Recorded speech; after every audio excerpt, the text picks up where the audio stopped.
Good morning, dear students. So, in this PPT, I'm going to explain about the steering geometry or wheel alignment. Okay, so this question is very important. Every semester, they are asking these questions. Explain within its sketches steering geometry. So, why we are going to study about this steering geometry means to keep alignment angle of an wheel to run the smooth on the road of any automobile vehicles. That is the main purpose of we are using the steering geometry. For this, it is having a five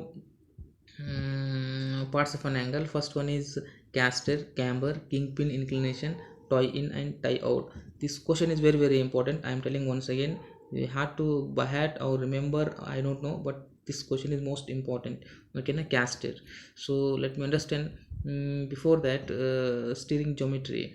So what do you mean by steering geometry? Why we require this? Steering geometry is nothing but it refers to the angular relationship between the suspension and the steering parts in an automobile vehicle, or for the front wheels and the road surfaces. Because of this, alignment deals with an angle of an affect the steering. Suppose if these two any angle is misplaced or misalignment, the wheel may get got accident. It will not be controlled. Okay, now to alignment of these two relationship between the suspension and steering, we have to study the steering geometry. So there are five steering geometry angles are there.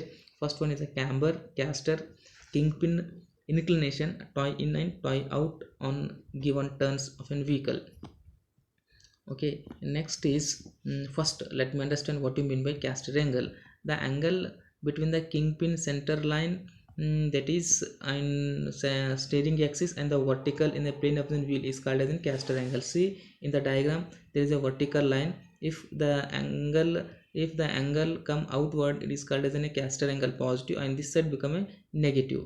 Okay, now if the kingpin center line meets the ground at a point ahead of the vertical wheel center line, it is called as a positive caster. See, in observe the diagram. If the line come this side, it is called as positive, and line this come this side, it is come a negative.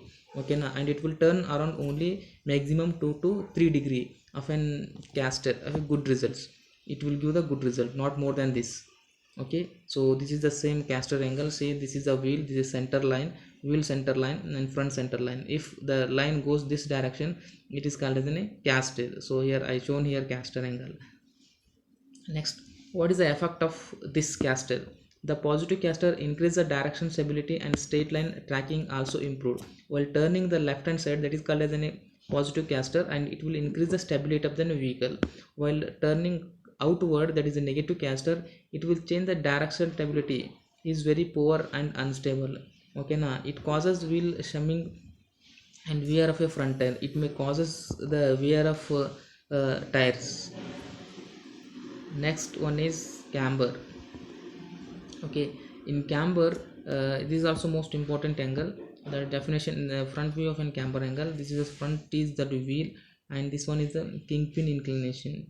Okay, camber is a tilt of an car wheels from the vertical is called as a camber. Tilting of an wheel either right hand side or left hand side. Camber is positive if the tilt is outward at the top. If it is negative, it is called as right hand side. And camber is also called as a wheel rake. Okay, and it will turn around only the 2 degree, not more than 2 degree. In caster it is 3 degree, it is 2 degree, remember this. And what is the effect? It is always that the tire should rule on a ground vertically, so that the wear is uniform. It will always tilt only 2 wear, not more than that. If more than that, the wear will get collapsed. Okay, now that is same thing I wrote here. Kingpin inclination. Kingpin inclination is also called as a steering axis inclination. It is an inclination of an kingpin from a vertical is called as kingpin inclination or kingpin rake angle. So this is a wheel, and turning outward is called as a kingpin inclination, the angle between these two. What is the effect of this? If it will help the straight ahead recovery, thus providing a direction stability. When the wheel and the vehicle takes a turn or inclination of a kingpin causes the vehicle body to move up in relation to the wheels. It means when the vehicle turns this side, it will keep the safe direction.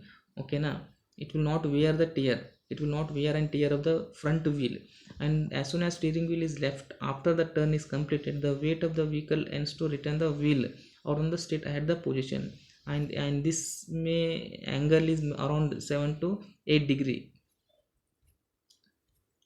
Next, tie in and tie out. See the diagram, just to observe the tie in and tie out. If the two wheels going towards outside, that is called as a tie out, that is a front, and tie in means two wheels are going towards the center. See the direction, that is called as a tie in. It provide generally does not exceed more than 3 mm, just going out direction. See the, just you observe the two diagram, two wheels are going towards outside, that is called as a tie out. Two wheels are going towards center, it is called as toy in direction. Okay, same symbol I explained here. And the main advantage of this alignment is to control or to get the accurate directional stability during running position, and perfect rolling condition on steering, and recovery after completing the turn. So I think, I hope you understand this. Thank you.